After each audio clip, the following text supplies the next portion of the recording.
May 10, 1940, 4:35 a.m. The Belgian border. The night sky splits open with the sound of engines. Low too low, German aircraft skim the treetops, their silhouettes flashing between clouds and moonlight. Belgian sentries barely have time to raise their rifles before explosions punch into concrete bunkers along the Albert Canal. Steel doors buckle, radios crackle, then go silent. You can almost feel it, the confusion, the disbelief. This isn't a probing attack. This is something else. At the same moment, dozens of miles away, gliders detach from tow planes and descend without engines. They land directly on top of Fort Ebenemehl, one of the strongest fortresses in Europe. Belgian defenders, trained to repel a frontal assault, suddenly find enemy troops behind them, silent, precise, impossibly fast. Before dawn, the fort is neutralized. Before breakfast, the border is broken. And by the end of the day, Europe realizes it is facing a new kind of war. For months, Allied commanders had expected Germany to repeat World War I, slow mobilization, grinding advances, trench lines forming across the continent. French General Maurice Gamelin had confidence in his plan: strong defenses, deliberate movement, controlled engagements. But Germany does not advance deliberately. It explodes forward. Columns of Panzer III and Panzer IV tanks surge through Luxembourg and the Ardennes forest, terrain the Allies had dismissed as impassable for armor. Infantry follow in trucks, not on foot. Engineers bridge rivers in hours, not days. Above them, Luftwaffe Stuka dive bombers scream downward, their sirens designed to terrorize as much as destroy. This is not chaos. It is choreography. German commanders call it Bewegungskrieg, war of movement. The press will soon give it another name: Blitzkrieg, lightning war. French outposts report armored formations moving at impossible speed. Headquarters struggles to believe the numbers. Are these reconnaissance units? Feints. They are neither. By May 12th, General Heinz Guderian, one of Germany's most aggressive panzer commanders, reaches the Meuse River at Sedan. French forces there are reservists, older men, lightly equipped, told they're guarding a quiet sector. Then the sky darkens. For hours, German bombers pound French positions with surgical precision. Not days of bombardment, not weeks. Hours. Artillery observers lose contact. Telephone lines are severed. Command posts collapse under shockwaves. When the tanks come, the defenders are already broken, not physically destroyed but psychologically overwhelmed. You can hear it in survivor accounts later. It felt like the war had jumped ahead of us. By the time French commanders order counterattacks, German armor is already across the river, already spreading outward, already cutting supply lines. The front doesn't bend. It shatters. What makes Blitzkrieg terrifying is not just speed, but coordination. Every German tank is equipped with a radio. Platoon leaders talk directly to company commanders. Company commanders talk to division HQ. Decisions that once took hours now take minutes. When resistance stiffens, tanks don't stop to fight it. They go around it. Infantry pockets are bypassed, surrounded, left to wither without supplies. Luftwaffe aircraft act as flying artillery, responding to real-time requests from ground units. The battlefield becomes fluid, unpredictable, alive. For the soldiers on the receiving end, there is no clear front line. Only pressure everywhere.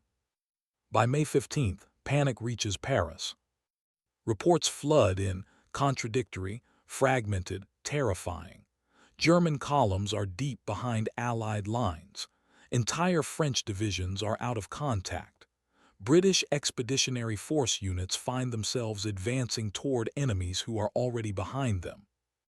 Winston Churchill, newly appointed Prime Minister, calls Paris demanding clarity.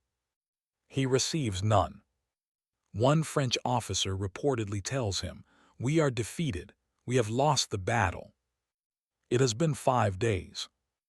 Blitzkrieg is not about annihilating the enemy army in place. It is about dislocation. Break command structures, collapse morale, move so fast the enemy cannot orient themselves in time to respond. The goal is paralysis, not just physical destruction but mental overload. French tanks, in many cases, are better armored than German ones. French soldiers fight bravely in isolated engagements. But bravery cannot compensate for a system designed for a different war.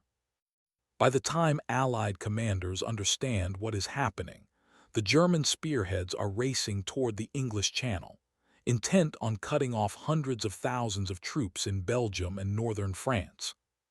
A massive encirclement is forming, and the trap is almost closed. They still believe there's time to stop it. There is. May 20th, 1940, 6:42 p.m. near Abbeville, France. A German motorcycle courier skids to a stop beside a Panzer command vehicle. Dust hangs in the air, engines idle. The message is short.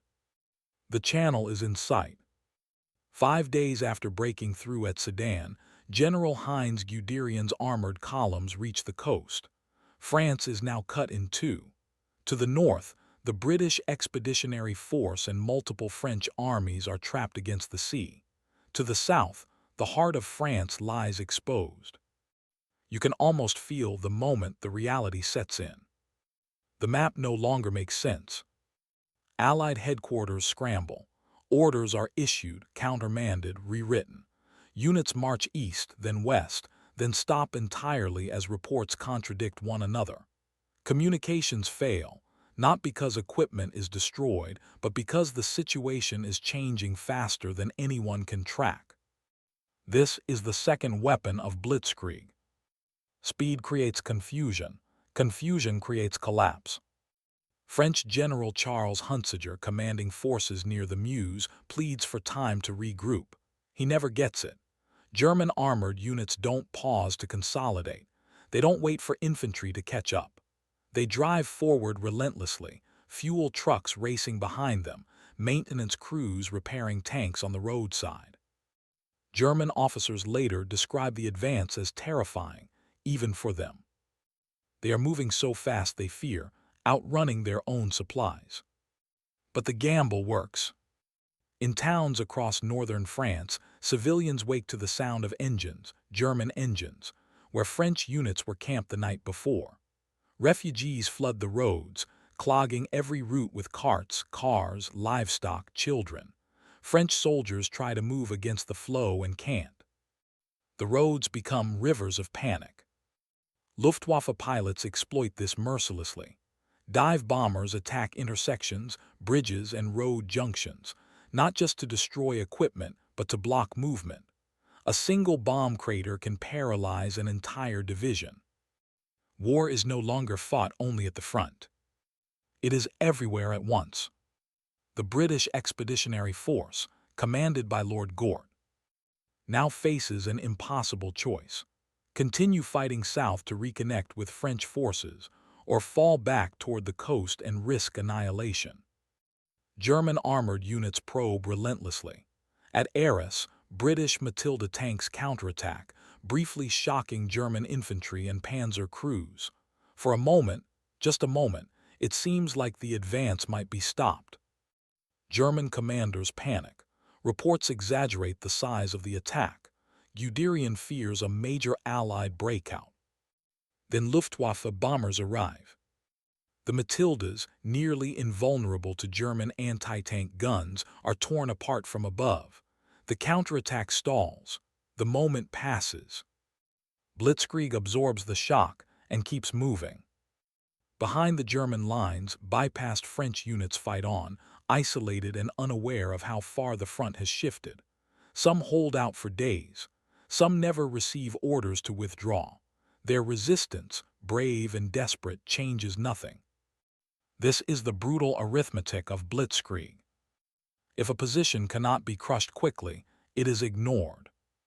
Speed matters more than territory. By late May, Allied forces are being driven toward the port of Dunkirk. The sea is at their backs. German artillery range grows closer by the hour. Luftwaffe aircraft dominate the skies, strafing beaches and harbor facilities. From above, the scene looks unreal. Hundreds of thousands of soldiers packed onto a narrow strip of sand, ships burning offshore, smoke columns twisting into the sky, men standing in silent lines, waiting for evacuation under constant threat of air attack. The German army is close enough to finish it. And then something unexpected happens. On May 24th, German armored units receive an order. Halt! Tanks stop moving. Engines go quiet. Commanders stare at their maps in disbelief. The order comes from the highest level, from Adolf Hitler himself, influenced by senior generals and Hermann Göring's promise that the Luftwaffe alone can destroy the trapped forces. For the first time since the invasion began, Blitzkrieg pauses. That pause will save an army. Over the next 9 days, Operation Dynamo evacuates more than 330,000 Allied soldiers from Dunkirk. Fishing boats, civilian ferries, naval destroyers, anything that can float, crosses the channel under fire.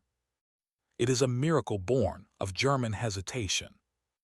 But the lesson of Blitzkrieg has already been burned into Europe's consciousness. France is mortally wounded. The question now is not if it will fall, only how fast, and whether anyone can learn from the disaster in time. June 5, 1940, 3:15 a.m. The Somme River line.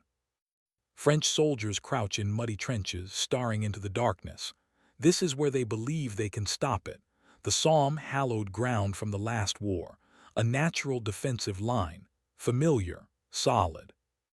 The kind of place wars are supposed to slow down. Then the artillery begins. Not the thunderous, days-long bombardment of 1916, but sharp, concentrated strikes.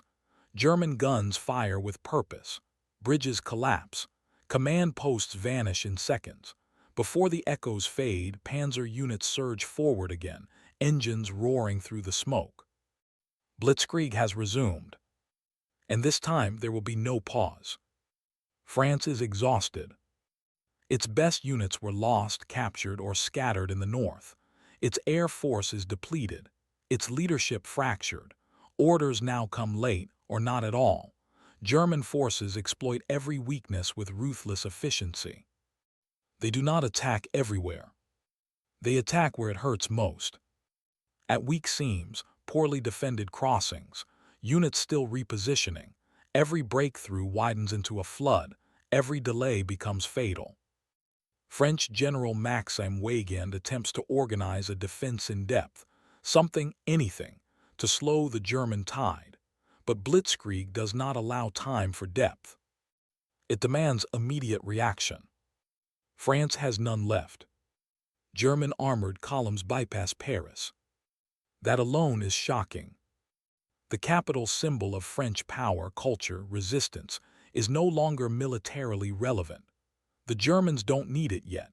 They drive past, cutting rail lines, isolating formations, forcing retreats that turn into routes.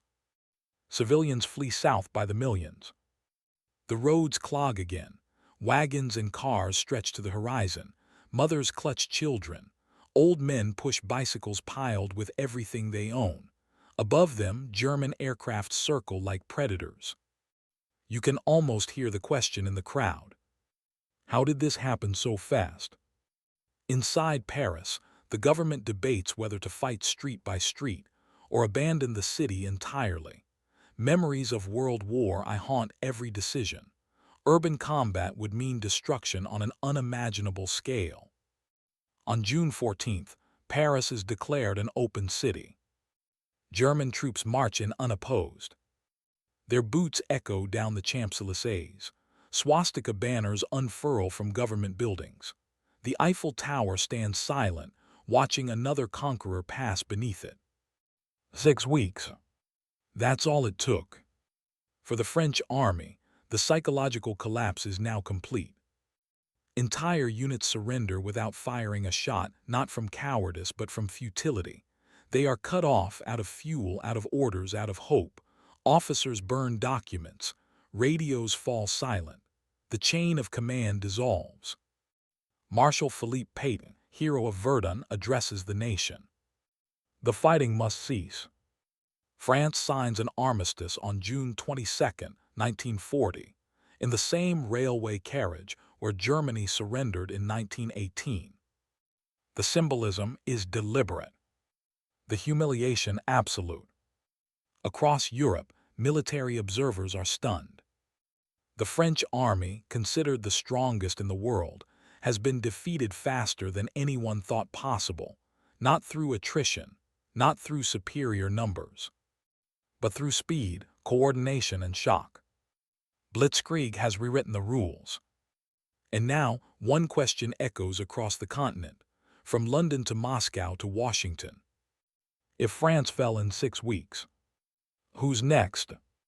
July 21, 1940, 11:00 a.m. Berlin. Church bells ring. Banners hang from every building. The crowds are enormous, cheering, chanting, convinced they are witnessing the rise of an unstoppable force. German newsreels replay the same images over and over. Columns of tanks rolling through France, prisoners marching into captivity, aircraft diving from the clouds like instruments of destiny. Blitzkrieg has made Germany look invincible. But appearances can lie. Inside the German high command, confidence borders on arrogance. The victory over France has come so fast, so cleanly, that many officers believe they've cracked the code of modern warfare completely. General Franz Halder, chief of the Army General Staff, writes in his diary that the campaign has been decisive beyond expectations. Others go further. They speak openly of a new era, one where speed and shock alone can win wars before enemies have time to react. Adolf Hitler believes this more than anyone. He begins to see Blitzkrieg not as a method, but as a guarantee. Across the Channel, Britain studies the catastrophe with brutal clarity. The British Army has escaped Dunkirk, but it has left behind nearly all of its heavy equipment. Tanks, artillery, vehicles. The island nation is wounded, exposed, and expecting invasion. Yet British commanders draw a different lesson from France's defeat. Blitzkrieg did not win because German soldiers were superhuman. It won because their enemies were unprepared, doctrinally, organizationally, psychologically. And that means it can be countered. The Battle of Britain becomes the first real test of Blitzkrieg's limits. German planners assume air superiority can be achieved quickly, just another lightning blow. Luftwaffe commanders promise that British airfields, radar stations, and fighter squadrons can be destroyed in weeks. But Britain does not fight like France. Radar provides early warning. Fighter command rotates exhausted pilots. Aircraft factories disperse production. Civil defense systems keep cities functioning under bombardment. The war does not collapse. It hardens. Blitzkrieg, designed for rapid decision on land, struggles in the air. Meanwhile, German armored forces sit idle. There is no clear doctrine for invasion across water. Tanks cannot blitzkrieg the English Channel. Speed means nothing if you cannot cross the gap. The very strengths that shattered France become irrelevant against geography, logistics, and sustained resistance. Operation Sea Lion, the planned invasion of Britain, remains on paper. Then it quietly dies. For the first time, Blitzkrieg fails to deliver a decisive result.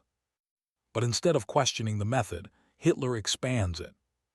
If Britain cannot be crushed quickly, he reasons, it can be isolated. If isolation fails, then Germany must turn east, toward vast open spaces where tanks and aircraft can roam freely. Toward an enemy he believes is even less prepared than France. The Soviet Union. German generals raise concerns. Distances are enormous. Supply lines fragile, terrain unpredictable, weather unforgiving. Hitler dismisses them. Blitzkrieg worked once. It will work again. In June 1941, German forces cross into the Soviet Union under Operation Barbarossa, the largest invasion in history. Once again, Blitzkrieg delivers stunning early victories. Entire Soviet armies are encircled. Millions are captured. German units advance hundreds of miles in weeks. It feels familiar. Too familiar. Because beneath the surface, something is changing. Fuel shortages begin. Equipment wears down. Resistance stiffens instead of collapsing. The enemy absorbs the shock and keeps fighting. Winter approaches. And Blitzkrieg, so deadly in short bursts, was never built for a war without end. What once looked like a flawless weapon now reveals its fatal flaw. It must win quickly, or it bleeds itself dry. And soon, Germany will learn that lightning cannot strike forever. December 5, 1941, 4:10 a.m. outside Moscow. The engines won't start. German tank crews curse softly, breath crystallizing in the air. Oil has thickened into sludge. Metal contracts and cracks. Boots freeze solid overnight. The temperature has dropped below 30 degrees C. Blitzkrieg has reached its limit. Operation Barbarossa was meant to be the ultimate expression of lightning war.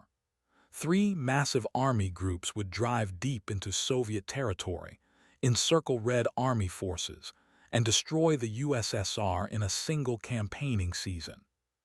At first it works.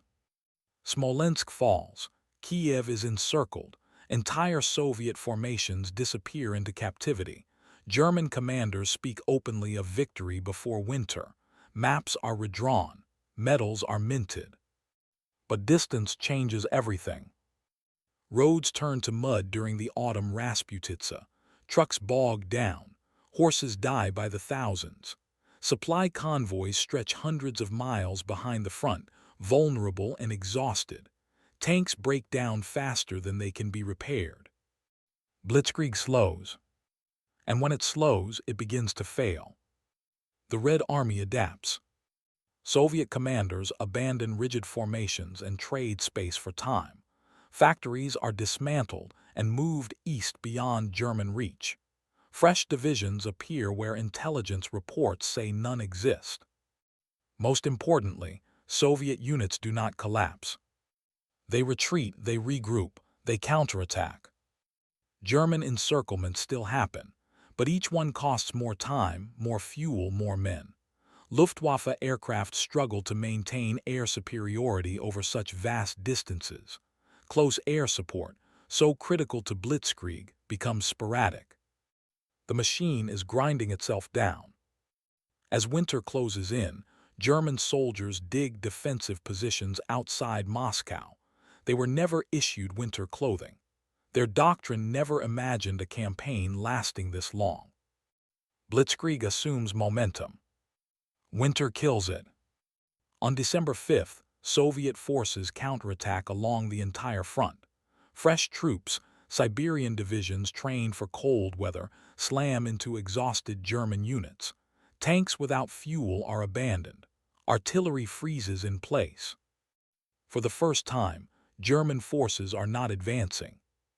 They are retreating. The psychological impact is devastating.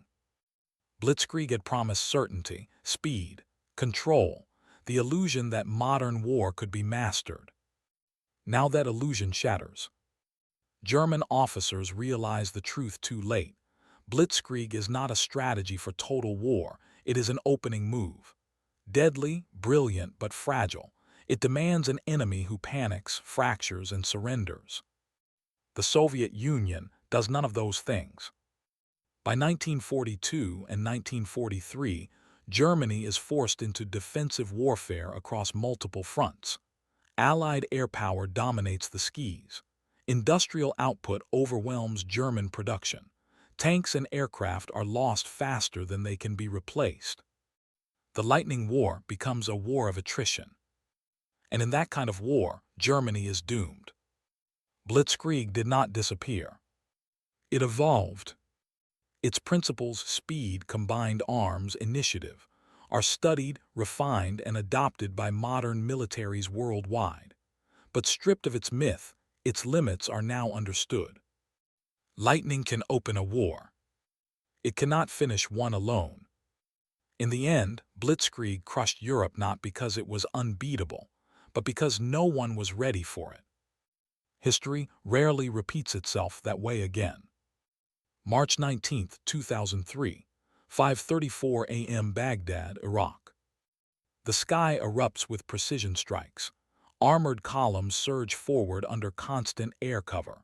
Communications flow instantly from drones to command centers to frontline units. The war begins, and within days the regime collapses. Different century, different enemy, same core idea. Blitzkrieg never died. Modern militaries no longer use the word openly, but its DNA is everywhere. Speed, shock, combined arms, initiative at the lowest level. These principles, first proven in 1940, now define how wars are fought. Tanks working with infantry, aircraft acting as flying artillery, commanders empowered to act without waiting for permission, technology replacing mass, coordination replacing brute force. What Germany unleashed in Europe was not just a tactic. It was a transformation. But history remembers Blitzkrieg not for its elegance, but for its consequences. In 6 weeks, it destroyed the balance of power in Europe. In 1 year, it convinced Hitler he was untouchable, and in chasing quick victories, it dragged Germany into wars it could never sustain. That is the final paradox of Blitzkrieg. It rewards early success with catastrophic overconfidence. French officers, British planners, Soviet generals all studied Blitzkrieg after suffering from it. They learned how to counter it: elastic defense, depth, logistics, air superiority, industrial endurance. The world adapted. Lightning only works once. When modern generals study Blitzkrieg today, they don't ask how it won. They ask why it failed. Because the lesson is not that speed wins wars. It's that wars punish those who believe they can be won quickly. Blitzkrieg crushed Europe because no one saw it coming. The next time, everyone did. And that made all the difference. April 30th, 1945, 3:30 p.m. Berlin. The city is rubble. Soviet artillery pounds block after block into dust. Smoke blots out the sun. In the underground bunker beneath the Reich Chancellery, Adolf Hitler sits hunched over a map that no longer reflects reality. The arrows, once racing across Europe, now point nowhere. The lightning has burned itself out. This is where Blitzkrieg ultimately leads. Not to triumph, not to permanence, but to exhaustion. Germany's early victories created a belief that speed could replace sustainability, that shock could substitute for strategy. But wars do not end when one side is surprised. They end when one side can no longer fight. And by 1945, Germany cannot. Its cities are flattened, its industry shattered, its armies bled dry across 3 continents. The same emphasis on rapid decision-making that once empowered junior officers now collapses under the weight of chaos and desperation. There is no maneuver left. Only survival. In the ruins of Europe, military thinkers begin the autopsy. Blitzkrieg is stripped of its myth and examined piece by piece. They identify what truly mattered and what was illusion. Speed mattered, radios mattered, air-ground coordination mattered, decentralized command mattered. But the idea of short wars, they conclude, is a fantasy. Every nation that wins in the modern era does so by endurance, industrial, political, and psychological. Blitzkrieg ignored that truth. Ironically, its enemies learned the lesson better than its creators. NATO doctrine embraces flexibility, but anchors it in logistics. Soviet deep battle theory absorbs speed, but demands depth and reserves. Modern militaries chase rapid dominance, but prepare for long occupation. Blitzkrieg becomes a tool, not a promise. For historians, Blitzkrieg remains one of the most misunderstood concepts of World War II. It was never a magic weapon. It was never guaranteed victory. It was a moment, brilliant, terrifying, fleeting, when preparation met opportunity. And when opportunity passed, it could not adapt fast enough.